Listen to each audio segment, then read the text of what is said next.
હિન્દુ યુવક અને મુસ્લિમ યુવતીના સમૂહ લગ્નને લઈને શહેરમાં વિવાદ ઉભો થયો છે.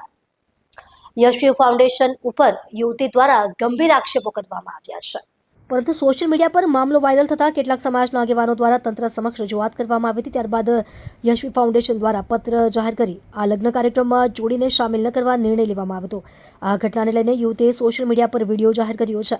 વિડીયોમાં યુવતીએ ફાઉન્ડેશન ઉપર આક્ષેપ કરતા કહ્યું કે ટીઆરપી વધારવા માટે આ પ્રકારનો નિર્ણય લેવામાં આવ્યો છે. હાલ સમગ્ર મામલો ચર્ચાનો વિષય બન્યો છે. યુવતીએ શું કહ્યું સાંભળો. નમસ્કાર, મારું નામ ફરહા છે. સુરતમાં યશવી ફાઉન્ડેશન દ્વારા આયોજિત કરેલ સમૂહ લગ્નમાં અમે નોંધણી કરાવી હતી. અમે હિન્દુ કે મુસ્લિમ સમાજની લાગણી દુભાવવાનો કોઈ પ્રયાસ કર્યો નથી. અમે ફક્ત અમારા લગ્ન થાય એવા શુભ આશયથી યશવી ફાઉન્ડેશનમાં ગયા હતા. ત્યાં બધી અમે રજૂઆત કરી હતી અને તે લોકો દ્વારા ફોર્મ ભરી તમને જાણ કરવામાં આવશે એવું કહેવામાં આવ્યું હતું. ત્યારબાદ ગ્રુપમાં એડ કરી તેમજ યશવી ફાઉન્ડેશન દ્વારા જાતે ફોન કરીને અમને જણાવવામાં આવ્યું હતું કે તમારું ફોર્મ સિલેક્ટ થઈ ગયું છે અને 14 માર્ચે તમારા લગ્ન કરાવવામાં આવશે.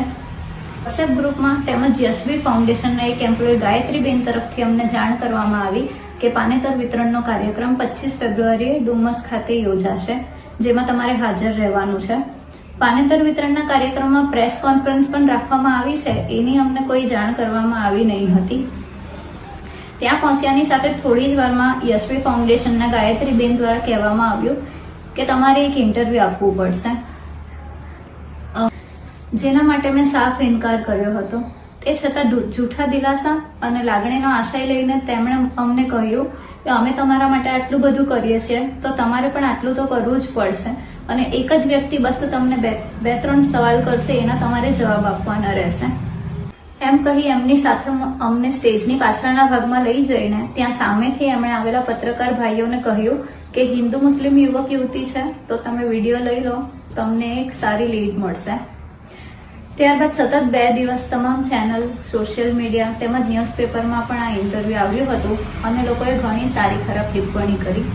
ઘણી નકારાત્મક ટિપ્પણો જોઈ જ્યારે અમે લોકોએ યશવી ફાઉન્ડેશનની ઓફિસની મુલાકાત લીધી, ત્યાં ગાયત્રીબેન તેમજ ટીમ દ્વારા આમાં અમે કંઈ નહીં કરી શકીએ અને અમારી કોઈ જવાબદારી નથી અને તેમજ અત્યારે અમારા કોઈ પણ ઉપર હાલમાં હાજર ન હોવાને કારણે અમે તમને ફોન કરીને જણાવશું એવું કહીને અમને ઘરે મોકલી આપ્યા હતા. ત્યારબાદ ચાલતા વિવાદોને કારણે અમે લગ્ન કરાવી ન શકીએ એમ તે લોકો દ્વારા સોશિયલ મીડિયા પર જાણ કરવામાં આવી હતી, જેની અમને કોઈ જાણ એ લોકોએ કરી નથી અને આ રીતે એ લોકોએ પીછેહટ કરી લીધી છે.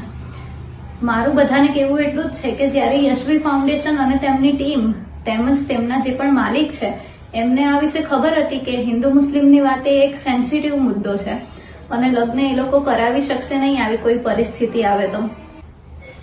એ લોકો દ્વારા આ રીતે પ્રેસ કોન્ફરન્સ બોલાવીને 101 દીકરીઓમાંથી ફક્ત અમારો જ વિડીયો બનાવડાવીને વાયરલ કરવા પાછળ એ લોકોનો ફક્ત ટીઆરપી મેળવવાનો જ આશય હતો ને. આજે યશવી ફાઉન્ડેશન દ્વારા કરવામાં આવેલા આ ગંભીર અને ધર્મોની લાગણી દુભાવવા માટે કરવામાં આવેલા તેમના એક ટીઆરપી સ્ટન્ટને કારણે લોકો અમારા માટે ઘણી ખરાબ ટિપ્પણી કરી રહ્યા છે. ઘરની બહાર નીકળવું અમારું મુશ્કેલ થઈ ગયું છે તેમજ અમારી આબરૂ પણ લાંછન લાગી રહ્યું છે, જેના માટે સંપૂર્ણપણે જવાબદાર તો યશવી ફાઉન્ડેશન જ રહેશે. મારી ફક્ત લોકોને એટલી જ નમ્ર વિનંતી છે કે આમાં ટીઆરપી મેળવવા માટે યશવી ફાઉન્ડેશને અમારો ઉપયોગ કર્યો છે.